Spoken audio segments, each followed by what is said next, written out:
society versus the individual through the lens of the social benefits that might come from this and through the lens of the individual themselves. Because a large part of their case, despite their rhetoric that they want to protect the individual, actually revolved around how the individual has a duty to make those around them happy by coming back from death. The thing is, they didn't explain why the personal pain of those who have chosen to end that pain was less important than the happiness of those around them. And we gave you many analogies as to why this doesn't hold.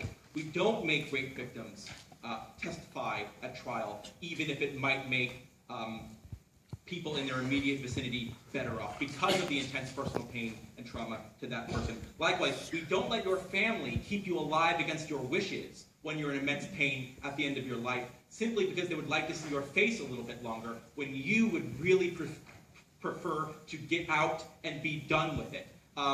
We don't allow your family to say, but we're really happy that you're alive, even though you're in a lot of pain, so let's just keep you alive while you're in that pain. No, we let the individual say, enough is enough, I'm finished, I need to go, I'm sorry, but I'm out. That's a choice that is very important and that we do give to individuals.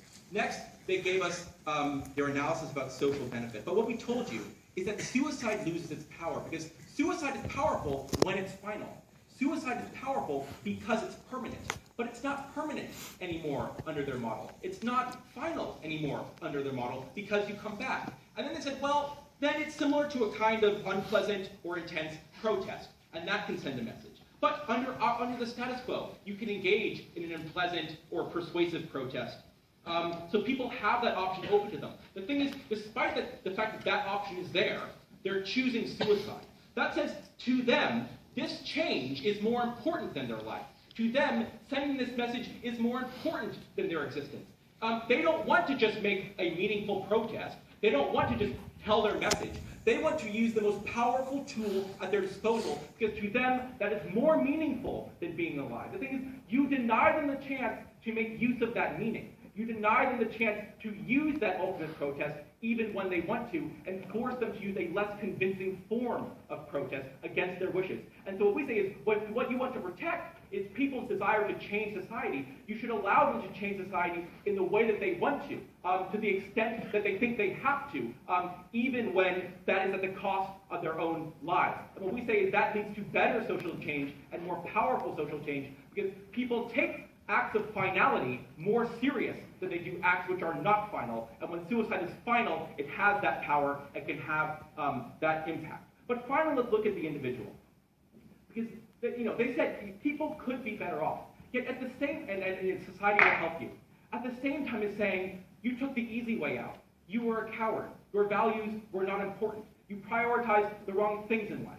So when these people come back and they enter into society with that discourse, I don't know how you help them find happiness. I don't know how you help them feel better about themselves, because your entire narrative was that they made a bad choice, and they're bad actors, and they don't have good values, and that makes them feel worse. That makes them feel terrible about themselves.